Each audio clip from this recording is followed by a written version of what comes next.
Okay, so welcome again to the fourth seminar in our series, Grappling with Complexity. Last week we kind of inadequately began our engagement with the issue of race and complexity. And today we're going to be engaging with an equally, I think, difficult, rich topic, education and complexity.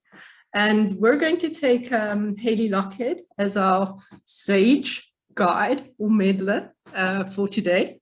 Hayley graduated with an MA in philosophy from Nelson Mandela University.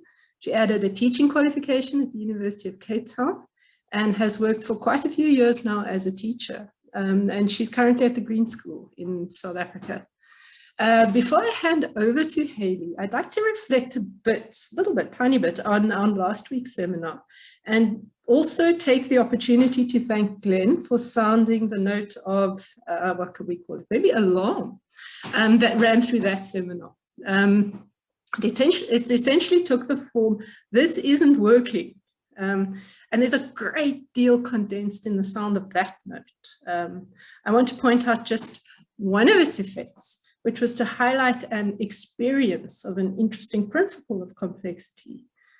Things only start working when something doesn't work. You'll find this idea formulated in different ways in philosophical literature, but the basic idea is that those moments of dissonance, frustration, or anxiety kind of work the most strongly to make things happen, with the caveat that they don't veer into trauma, kind of shuts things down again. So I'm hoping to set the tone for Hayley's presentation on education and complexity with this kind of reflective reminder that even in academic presentations about complexity, the learning is not necessarily only in the content. It also takes its chances in these interactive spaces within and after the presentations. So even if in themselves they cannot do the work of complexity, I'm hoping that these presentations will trigger points or will become trigger points for this work to happen in multiple other spaces and in other ways.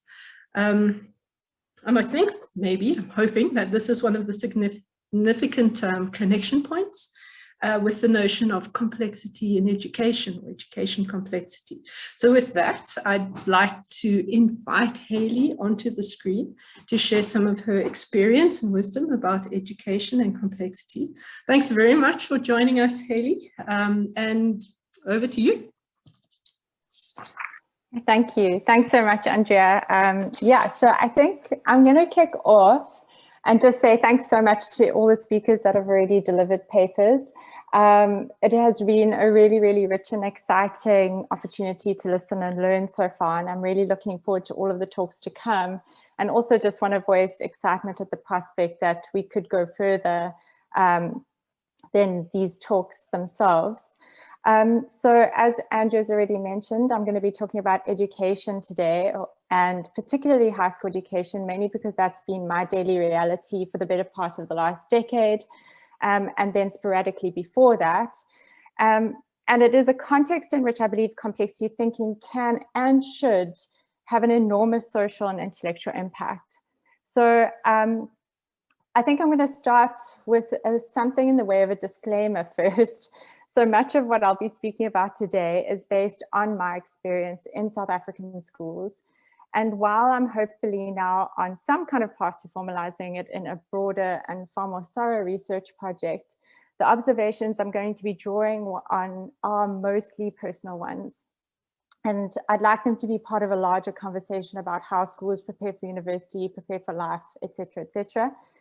And so in a sense, being asked to do the seminar has forced me to consolidate these observations, but also my frustrations and challenges into some kind of structured argument for the first time. So please bear with me if it is still a little bit all over the show. I'm looking forward to many clarifying questions after the fact. And then, I also just want to give a little context of where these observations are coming from. So I have worked or volunteered in a diverse range of South African schools since finishing school myself. And these include urban and rural, under-resourced schools, what we now call, or what's popularly referred to as former Model C schools, elite traditional private schools, and now a more progressive private context. And so the list is by no means exhaustive, but it is at least, I think, varied enough to know that certain issues are present and persistent in a number of different contexts. So with that, I'm just going to share my screen and get the slideshow going. Okay.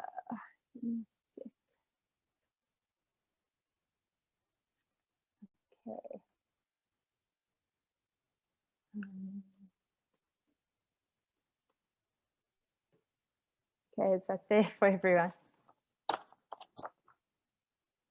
All right, great. Okay, so I think there's an endless amount to cover on the topic of complexity in education. So to keep things on track, I'm going to break my talk into two main sections. So firstly, I'd like to talk about the paradigms of simplicity and complexity, and use this distinction to ground my observations of traditional schooling and South Africa's national curriculum, looking specifically at implications of this paradigm for learners and teachers within the mainstream system. Secondly, I want to speak about what the paradigm of complexity might look like in schooling and how educating for sustainability is only possible in this yet unrealized domain. So the concepts of a paradigm of simplicity and a paradigm of complexity are largely attributed to Edgar Morin, who argues that the fundamental epistemological paradigm that shaped scientific endeavors up until the 20th century was the belief that the universe is a perfectly ordered system running according to divine clockwork or something akin to it, and as such that the phenomenon that occurs could not only be fully understood, but also predicted and even controlled, given the right conceptual tools. So when difficulties, paradoxes, and contradictions did occur, they were easily dismissed as either unimportant or even illusory glitches, obscuring what was surely the perfect order of nature that was lurking below. So for Morin, the paradigm of simplicity is encompassed in three main principles. All right, so the first of these is the principle of universal determinism, which characterizes the universe as nothing more than a perfectly knowable, perfectly ordered machine. Second is the principle of reduction, and that sees complex wholes being broken up into progressively smaller, more manageable and isolatable parts. And then the third is the principle of disjunction, which is responsible for the strict separation of the disciplines and their assumption of a remarkably hermetic character in relation to one another. So it's important to emphasize that even though it might sound as though the term paradigm of simplicity is used in a slightly pejorative sense in this talk, nobody is denying the immense fruitfulness of this way of conducting research.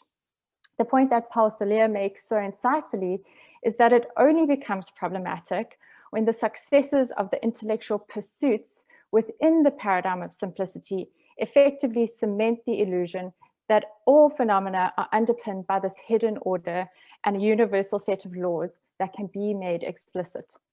So, whilst the paradigm of simplicity is fantastic when it comes to breaking systems down into their constituent parts and trying to understand how each one works in isolation, what is often negated in the process, if that system is indeed complex, is how all of these parts actually interact, feed back on one another, and organize and reorganize to form the larger dynamic open whole in which many defining characteristics are in fact emergent. So while the paradigm of simplicity is great, sorry, losing myself here. Okay, so emergent properties are those which then develop as a result of the dynamic interaction of multiple parts of or individuals in a system. And these emergent properties are a defining feature of complex systems. From sourdough to notions of the self, we are confronted with complex emergence in every moment of every day. And when I was first writing this, I first wrote from the moment we wake up, but then I thought, well, what more beautiful and terrifyingly complex example of emergence could I conceive of than a dream? And so I've changed that. But to steal Britannica's explanation, life is therefore determined or defined in terms of interactions, relationships, and the collective properties of many molecular systems and their parts. So to foster acknowledgement of these irreducible collective properties or emergences then, Moran advocates for a move towards the paradigm of complexity. And when I first encountered this notion in his writing, I think I assumed that he was positing it as the out and out replacement for the paradigm of simplicity. But now I am more of the opinion that a paradigm of complexity would necessarily need to be a counterpoint that exists to initiate a healthy tension or dialogic with the more traditional epistemologies. Okay. So in short, the paradigm of complexity would necessitate the following. Firstly, we've got the principle of disjunction. Oh, sorry, I'm getting ahead of myself. So firstly, we've got the principle of reduction that should be countered by one of conjunction. And that would always seek to explore the relationships between the part and the whole. Next, we would have the principle of disjunction being balanced by a principle of distinction. And that would seek to investigate relationships between various systems and their environments. And then lastly, the principle of determinism should be problematized by a principle that accounts for the relationship between order, disorder, and organization. So perhaps something akin to James Joyce's notion of chaosmos, an ancient Greek notion in which the fundamental disorder is impregnated with the possibility of order. So according to Moran, in the Greek worldview, chaos is at the origin of cosmos. Chaos is not pure disorder, and it carries within itself the indistinctness between the potentialities of order, disorder, and of organization from which the cosmos will be born. So in essence, while a paradigm of simplicity ensures us that systems can be entirely known and therefore mastered and even manipulated with certainty, the paradigm of complexity would introduce a very healthy uncertainty into the mix. Within a paradigm of complexity, it is acknowledged that open dynamic systems can never really be entirely known, as the properties of feedback, interaction, and emergence cannot be predicted.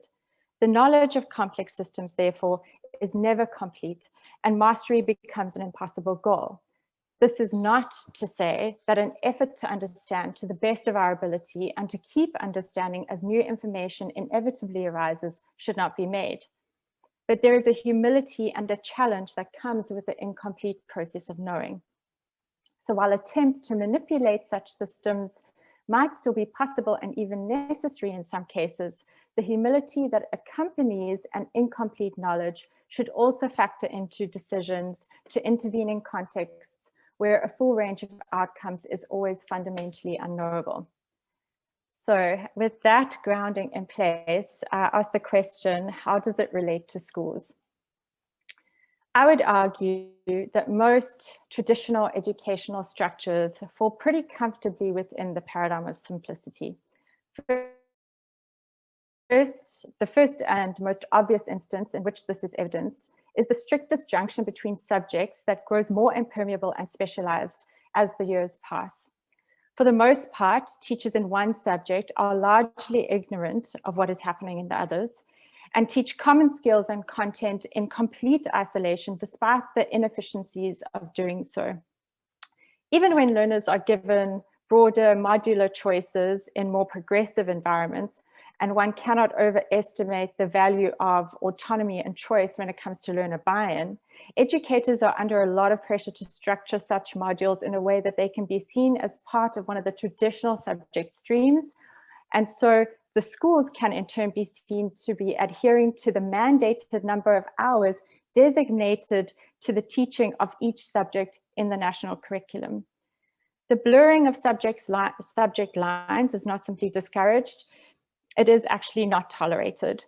In at least 2 instances I'm aware of in the last year or so, South African independent schools that have tried to step beyond the realm of strict subject distinctions have been brought rapidly back onto the path of conventional disjunction by their respective accreditation bodies.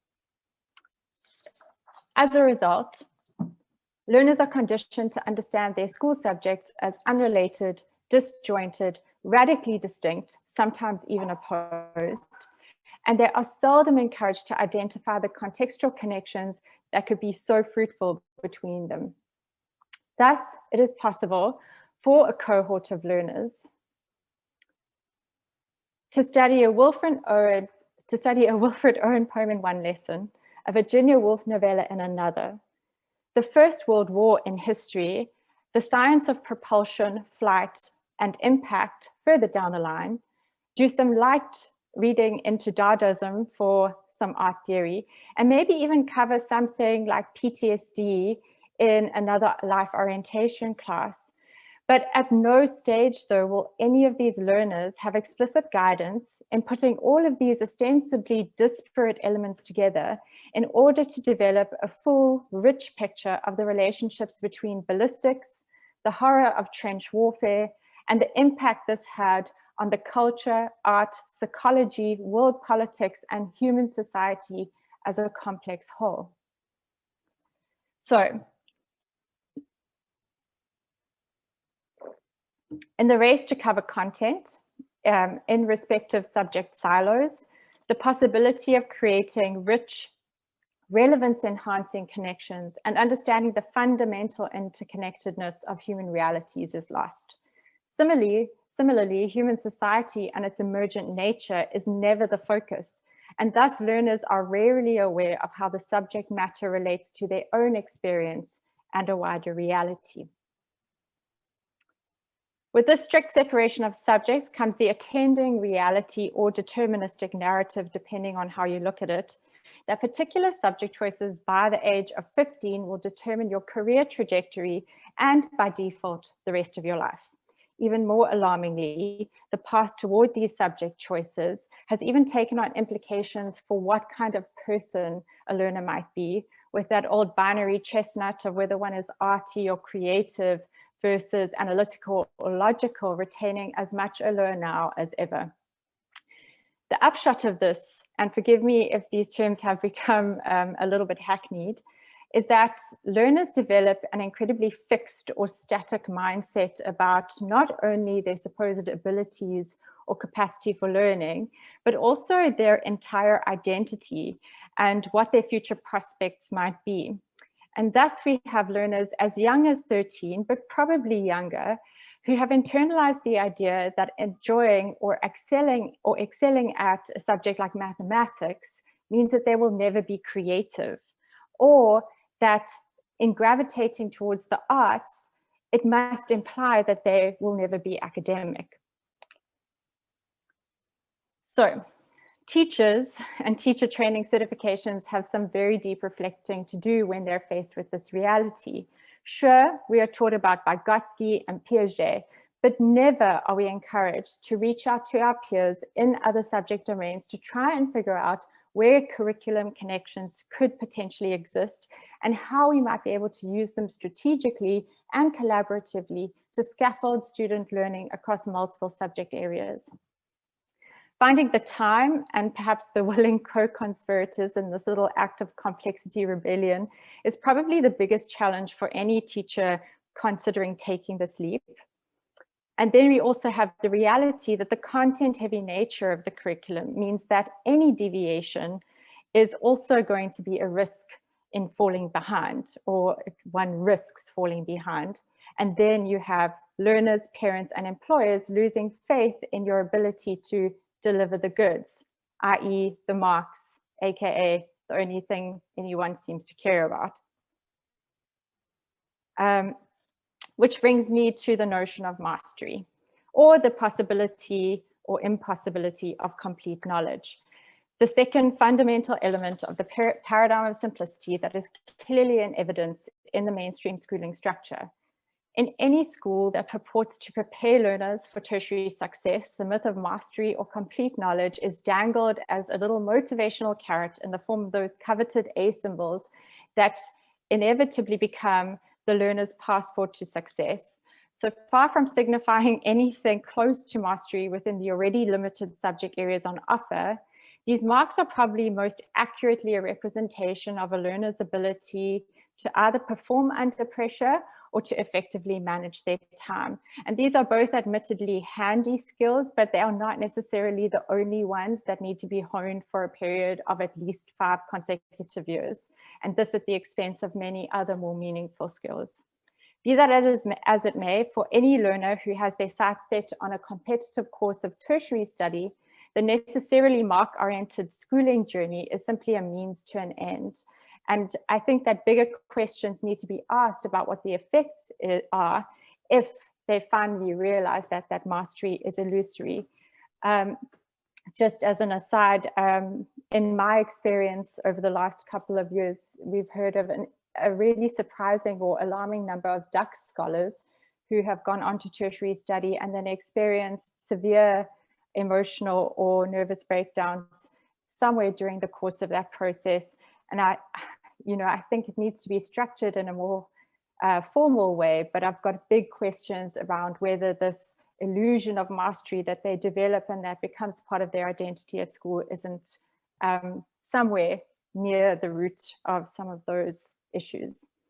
Okay, so once again, it is clear that teachers and teacher training institutions have a fair amount of reflecting to do here.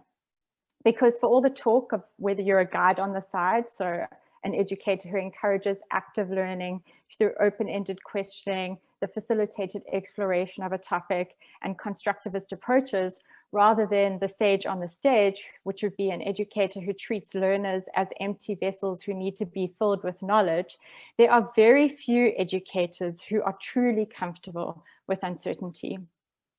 I wonder whether, and if you know of any, please do let me know, there are any teacher training institutions in South Africa that explicitly prepare teachers to be uncertain. Surely it is the certainty of content and the feeling of complete knowledge that often allows the guide on the side to step back and direct from the wings. And in such cases, the idea of complete knowledge is still being modeled, even if the learning is more active. When one considers a number of the contemporary issues in South African schooling, some of which are alluded to below, it could be argued that the notion that teachers can and should have all the answers is one of the fundamental stumbling blocks to any real and meaningful engagement with complexity, whether it is in the curriculum, in the life of the school, or in the so-called outside world. Because neither teachers nor learners are guided or taught to make transdisciplinary connections or recognize the complex emergent properties of human life and society that assert themselves between the lines and on the borders of strict subject distinctions, and because the myth of mastery makes such concerns seem inconsequential as they do not serve the end in any quantifiable way, when complex realities do make their way into school environments, they are experienced as incursions upon the natural state of order, predictability, and stability, and therefore are experienced as threatening, frustrating, or labeled simply incorrect. All right, so sadly then, to say that something is complex has become a preferred abort button or an escape hatch for discussions or topics that are deemed too big, too controversial, or frankly, too real world for schools, as if somehow 21st century learners / digital citizens are not engaged in every aspect of the so-called real world and in a largely less structured and generally more vulnerable way than most adults. Too often the utterance, oh, well, we all know that's complex and the staff meeting is only 45 minutes long, so let's not go there, is a way to shut down conversations whilst also introducing an element of tacit censure that disincentivizes people from raising such questions again. Instead of making time for complexity, engaging with its challenges, getting uncomfortable, and doing some real learning, I'd argue that many schools are actually ground zero for reducing complexity, imposing false binaries, encouraging acontextual thinking, and generally perpetuating the idea that one can and maybe even should opt out of complexity. To me, this is deeply concerning. In my experience, again, schools that can afford it will then bring in outside facilitators to tackle complex issues, maybe once or twice a year. And these performative nods in the direction of so-called real life are then used as a license for teachers not to engage with issues for which they do not have accurate answers or rational solutions. In effect, the attitude, again peddling the illusion of mastery, is that such things need to be left to the experts. Teachers then can avoid controversial or potentially emotional subject matter purely out of a sense of fear and ignorance, or simply because the race to complete the syllabus is so pressing that nothing else registers on a list of priorities. Whatever the reason is for this avoidance, the reality is that most teachers have no idea where to start when confronted with complexity. We cannot simply make the assumption that being an adult somehow automatically qualifies one to grapple with these matters. While most teaching qualifications must certainly speak to the socioeconomic complexities of South African schooling at some point, neither I nor any of my present or former teaching peers have ever been trained to facilitate complex discussions, especially if this is not seen as the domain of one's subject specialization. Explicit training in complexity and facilitation is needed if teachers are to be equipped to manage the growing incidence of complex socio-cultural incursions into the ordered world of schools. What is more, the fact that the study of complex social emergences is not ever the focus of the formal curriculum means that learners are often quick to assert that they would like nothing to do with the conversations around topics such as politics, race, gender, religious diversity, decolonization, or climate change, to name but a few, as they are viewed as not the domain of school teaching. And when schools as institutions then echo this resistance and reticence and don't engage, the implication is that the learners also don't and need not ever have to. So, to answer the question that was posed by Vulindlela last week, learners leave school without the ability to talk critically about emergent and dynamic, fundamentally complex issues like race, because they are hardly ever encouraged to do so. Even less are they taught to do so or given the tools to do so in an empowered and informed manner. It is not on the syllabus, and we all know that it is complex, so it is not given meaningful airtime. And our learners leave school safe in the belief that it is one of those things that they don't really have to worry about. In this way, the very institutions that promise to broaden the horizons of their learners through a not so modern cocktail of determinism, reductionism, and disjunction, in fact, limit learner horizons immensely. All right. So to break the cycle of docile bodies that mainstream schooling seems intent on churning out, I would go as far as to say that it is actually an ethical imperative for all educators to engage or grapple complexly with all aspects of school life, from their subject content to the constantly evolving notions of identity that affect young humans, to the unspoken norms, structures, and expectations that emerge so differently in each school milieu, to the existential uncertainties of climate change, and right down to the very role that teachers fulfill as either purveyors or facilitators and or challengers of knowledge. Which then brings me to the second part of my talk, in which I would like to explore what schooling within the paradigm of complexity might look like in South Africa, but also beyond our borders. And I am aware that there are some countries where this process is far more advanced than it is here. And yeah, I look forward to exploring those examples in more detail. So of course, having the principles of conjunction, so just a reminder, that's the part-whole dynamism, distinction, which looks at the interactions of system and its environment, and chaosmos, recognizing that life actually emerges out of the creative potentialities of disorder as the center of any pedagogy is going to be an enormous challenge for any traditional structure of education.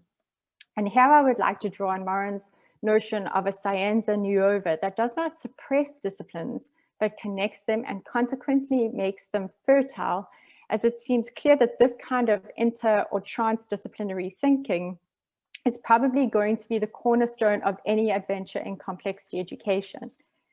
If contemporary educators could simply begin by making connections between subject areas and encouraging learners to do the same, we might see at least some recognition of the foundational connectedness of the human life world and a depth of relevance emerging in our education systems. I think it is only by doing this that it might be possible to move from the realm of foundational literacies, which is right on the left-hand side of the screen. So to move from that domain into the so-called 21st century skills that everybody's been talking about for the last 20 or so years. So those are the domains of the competencies and character elements that we're supposed to be guiding our learners towards in schools. These connections, however, would only be a start. So once the connections are normative, perhaps teachers could begin to model a more complex relationship to knowledge, one that does not play into the old reductionist and deterministic notions of mastery, but where there is a healthy sense of grappling with new ideas and new knowledges that realistically represents lifelong learning as a fundamental human responsibility rather than some unrealistic ideal or just something that you're going to put on your application letter one day. I think that the Socratic method of questioning is sometimes confused for what I'm trying to speak about here, and the guide and the meddler designations often assume this guise to varying degrees.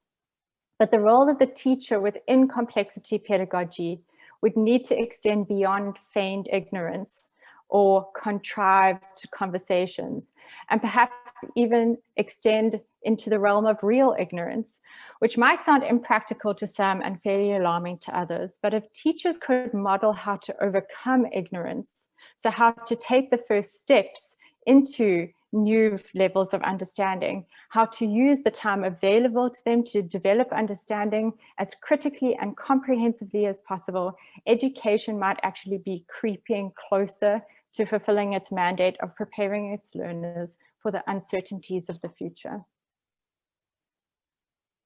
What is then left is to bring complex human problems into full focus and move from the reality in which curriculum is treated as content to be covered to an ideal in which the most pressing human concerns are presented as problems to be solved. Whether it is an explicit focus on the UN's SDGs or smaller community level interventions, learners in the structure will be equipped with the empowering skills necessary to tackle the issues that loom large over their current and future realities. It is only in the shift from curriculum as a means to an end to a curriculum as an end in itself that a real transition from passive to active learning might actually take place. So, of course, careful thought needs to go into how and when varying levels of complexity are pitched so as to avoid premature abstraction and the kind of fatigue or indifference that is currently discernible in learners who have been bombarded with the world's problems, both at school and in their lives beyond the classroom, without first developing the appropriate cognitive toolkit for processing the enormity of some realities, or to even begin to try and grapple with the complexity of some others. In other words, well-meaning high school teachers, English teachers are particularly guilty of this, so I'll stick my hand up and say it's something that I've done. So teachers who are on the hunt for the latest hot topic article about toxic masculinity or the Black Lives Matter movement or the fires in the Amazon or how almond milk is killing all the bees or seal clubbing or how Billie Eilish is actually a fraud might actually be doing more harm than good. In fact, bombarding or this bombardment of problems without context or structure that is intentional could be understood as one of the main reasons so many learners feel threatened, angered, or exhausted by complex issues when the opportunity to discuss them finally does arise.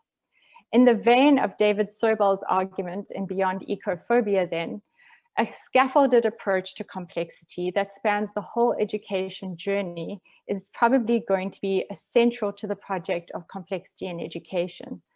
Sobel suggests that we should strive for ecophilia in order to cure ecophobia, arguing that if we want children to flourish, we need to give them time to connect with nature and love the earth before we ask them to save it. And any project in sustainability would do well to keep this at its core. This would provide fertile ground then for the exploration of neurobiological development and how that might determine crucial developmental stages of cognitive readiness at which greater complexities can both be comprehended, appreciated, and grappled with. So this is perhaps a further conversation that I need to have with Anton going forward. But I am going to wrap up. Yeah, I think that's a good time to start wrapping up. So my belief is that mainstream South African schooling at present cannot educate for sustainability due to its fundamental stuckness within the paradigm of simplicity, and the ways in which this manifests at the level of teacher training and proficiencies, learner ideas about their own capacities, the myth of mastery, and the purpose of the school curricula, as well as structural notions of what the domain of schools is. Until schools can speak to the fundamental complexity, i.e. the emergent, interconnected, unpredictable, unknowable realities of the human life world, learners will remain alienated from their own learning and ill-equipped to deal with the incursions of complexity into both within school and without. Thus, the paradigm of complexity is fundamental to a relevant, critical, and empowering education for the future. And that's me. Hayley, thank you. Wait, let me do this. That was an incredibly rich, diverse, there's 100,000 questions that I have noted that I want to ask you, but I'm going to open it up to people in the audience, because I know I can grab you at some point and hopefully continue these conversations.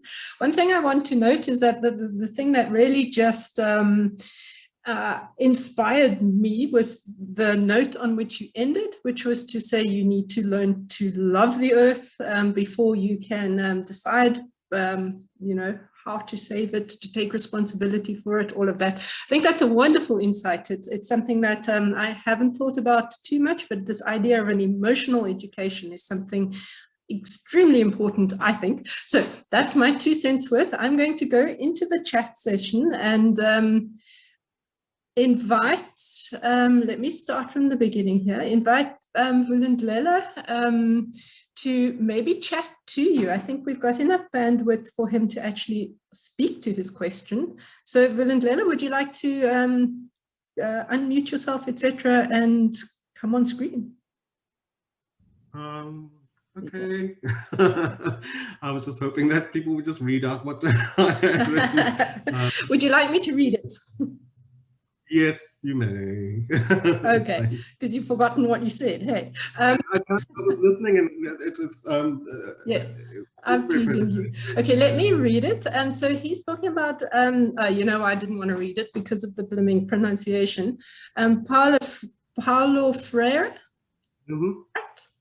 of the inverted classroom and challenges the pedagogy of the oppressed. So, is there space in your hypothesis for decoloniality as a means by which this grappling can happen?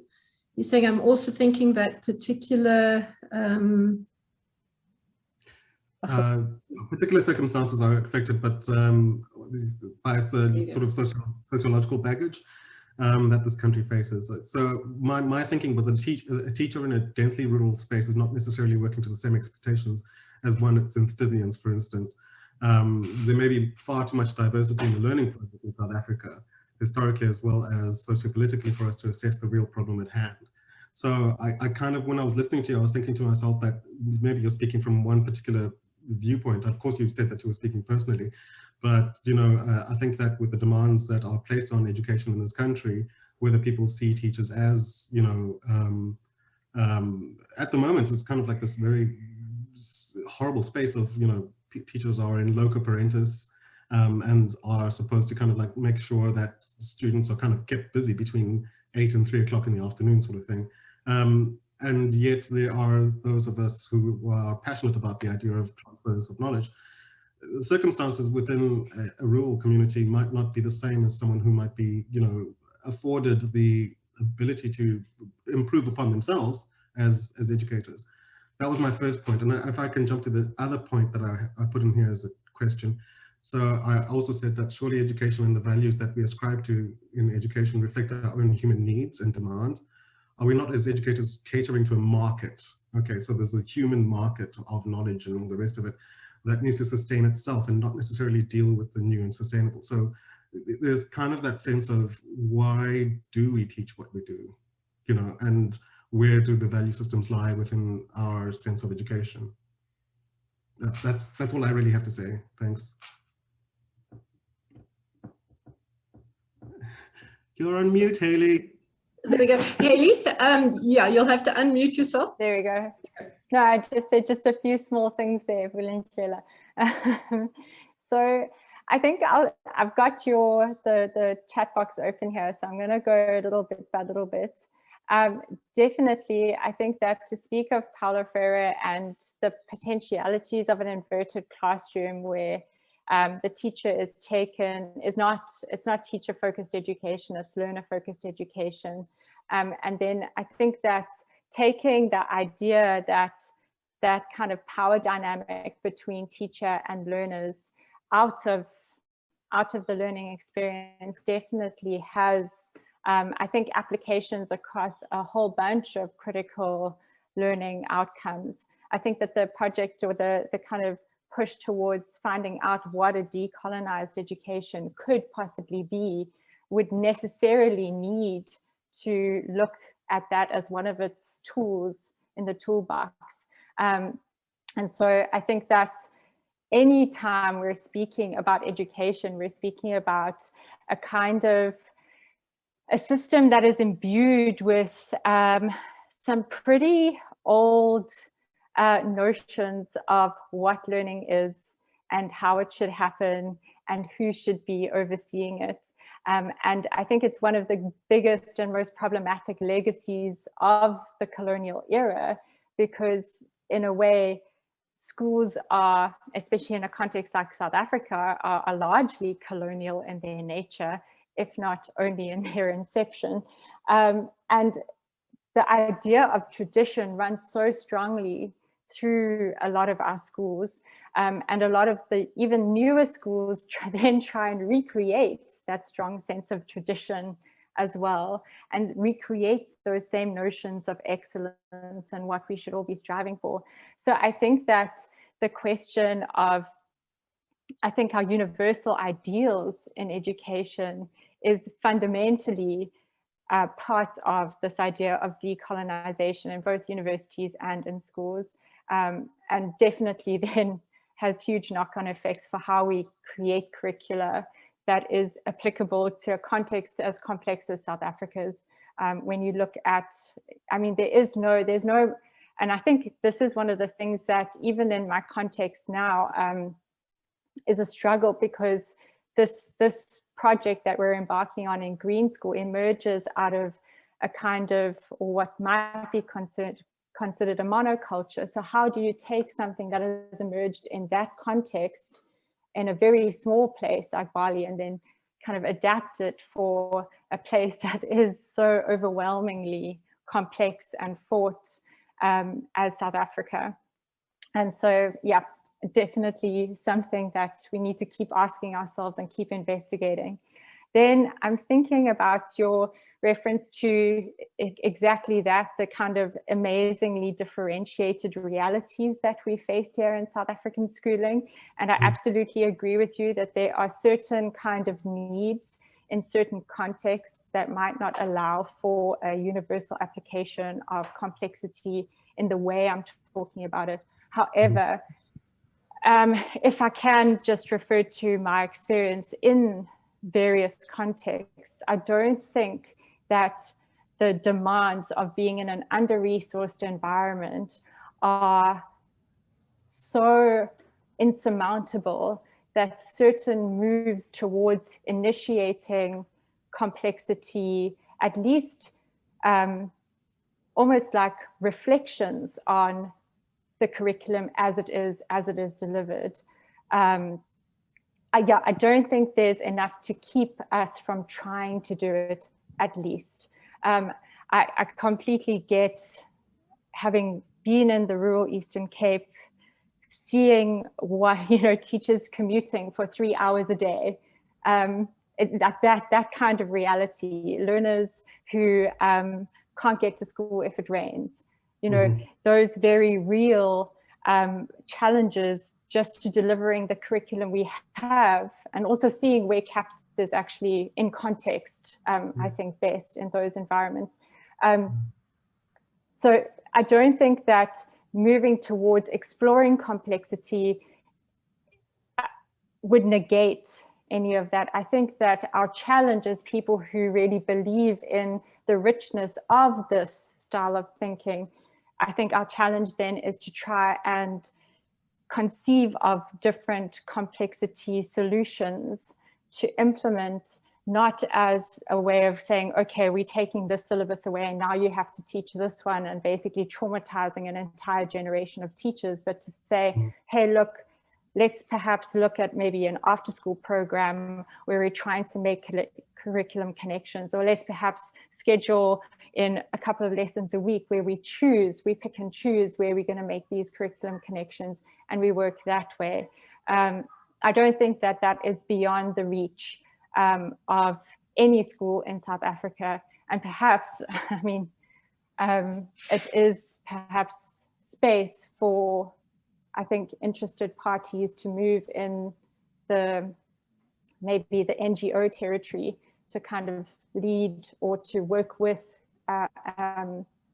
educational development projects to kind of usher that in various contexts. I don't know if you've got anything to add there. No, I thank you. That's, I mean, you're very clear about your answer was very clear. Thank you very much. I also just think about, sort of like local centered, and perhaps, one of you raised the idea of the student.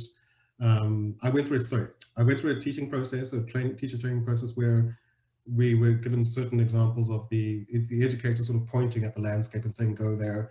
And obviously the paradigm that they would prefer is that we are walking with the student into the landscape, saying, I've been here, but you're also here to discover your own things as well. Excuse me. The issue I might have in the back of my mind is the idea that maybe I'm losing my train of thought. The issue I might have is that we also could, think to, like, our students do come with a range of knowledge themselves and experiences, and sort of like putting that into like a curriculum, a sort of local space of thinking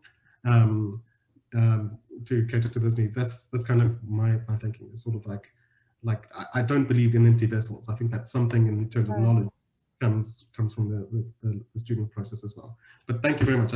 I'll give my time up. Thanks for other people to ask questions. Thank you so much, Hayley. Sure, thank you. Thanks, Will and Lela. I mean, extremely rich conversation. Maybe we should chat to Bruce.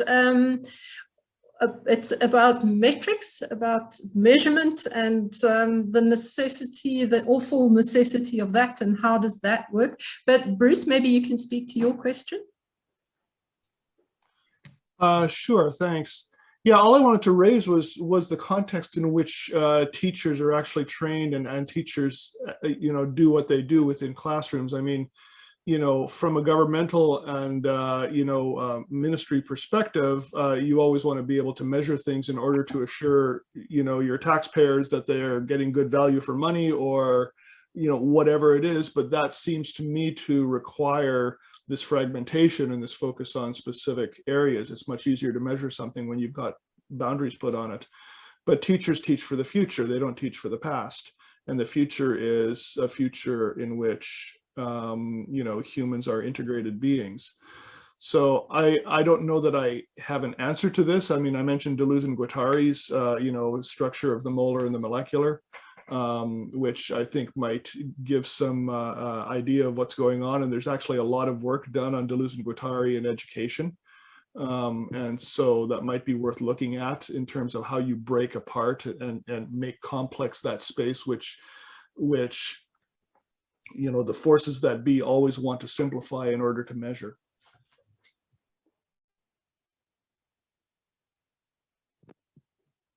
Yeah, absolutely, because I think actually the pressure, and I think I saw this popping up in a question maybe above or below yours, Bruce, is that this pressure to produce marks, to produce metrics, it feels, I think, in the context of schools top down. So it feels as though we need to produce these marks in order to enable our learners to enter universities. So actually it's the universities that are dictating this to us.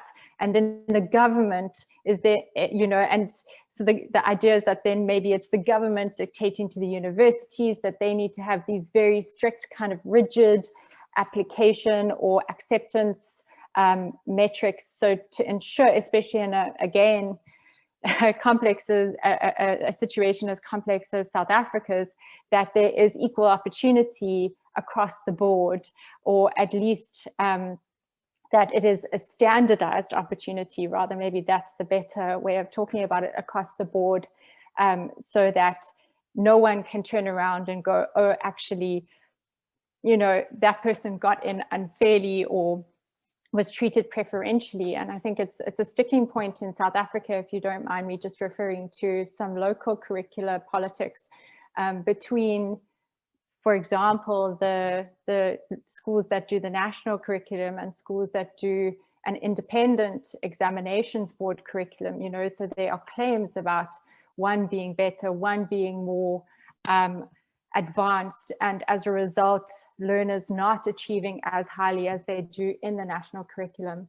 And then the fact that there is no, you know, precedence given to what is perceived to be the more advanced curriculum is often a subject for enormous debate.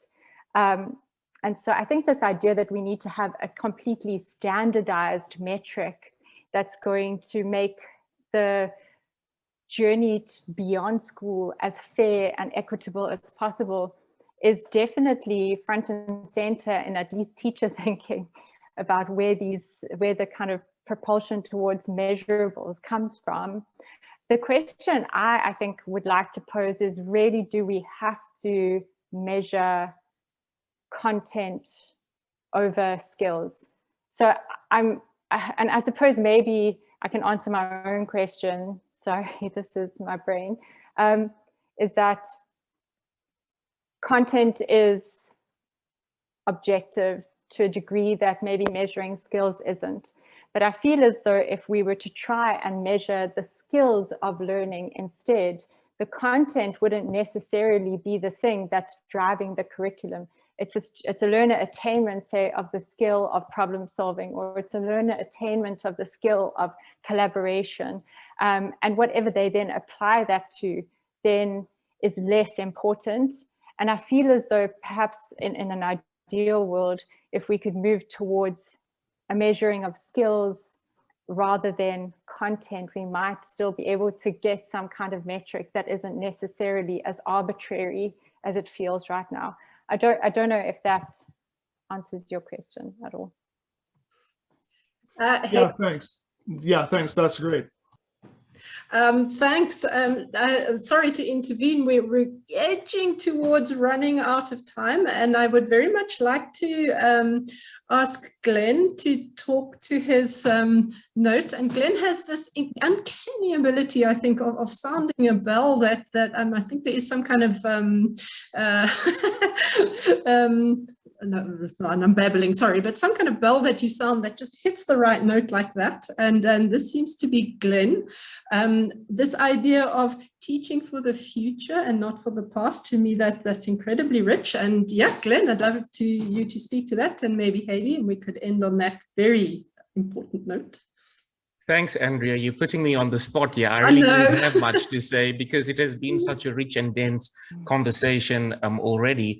But I was struck through listening to Hayley's presentation about how some of these things actually already manifested themselves in the past through the very problematic mission style of teaching.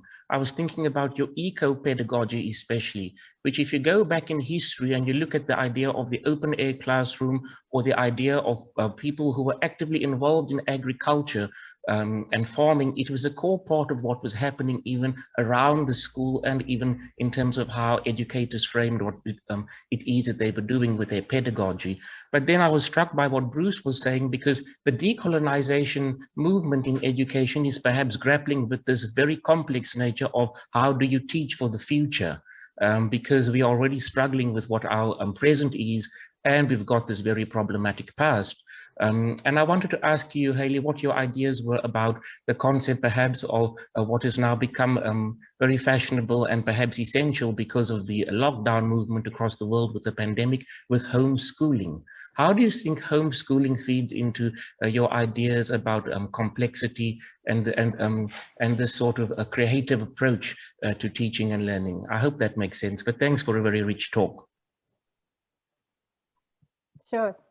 Yeah, it makes complete sense. I think that, you know, in a lot of the perhaps aims of what I would think of as a complexity education, we are problematized at every single step when we consider the kind of historical weight that certain activities and certain styles of teaching carry.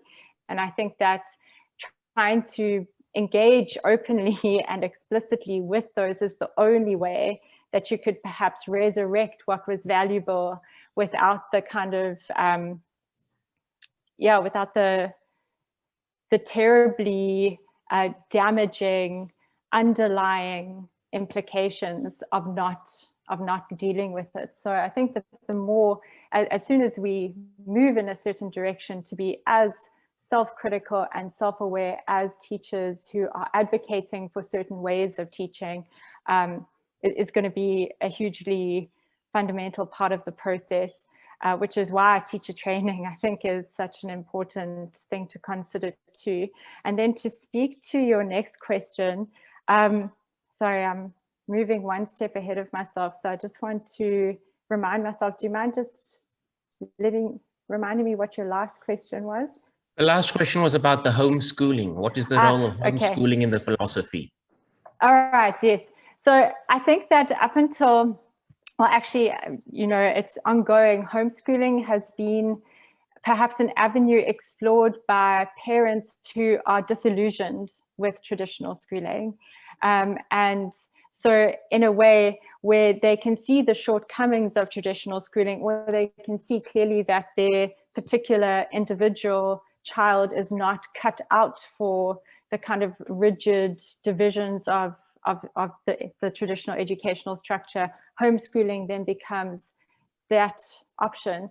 I think that if you're speaking about homeschooling in its traditional sense, as in the child is not enrolled in a formal school and the parent is taking charge of that child's learning, I think it can be an incredibly constructive process if that parent has a kind of rich, complex understanding of the world and the way their young human learns.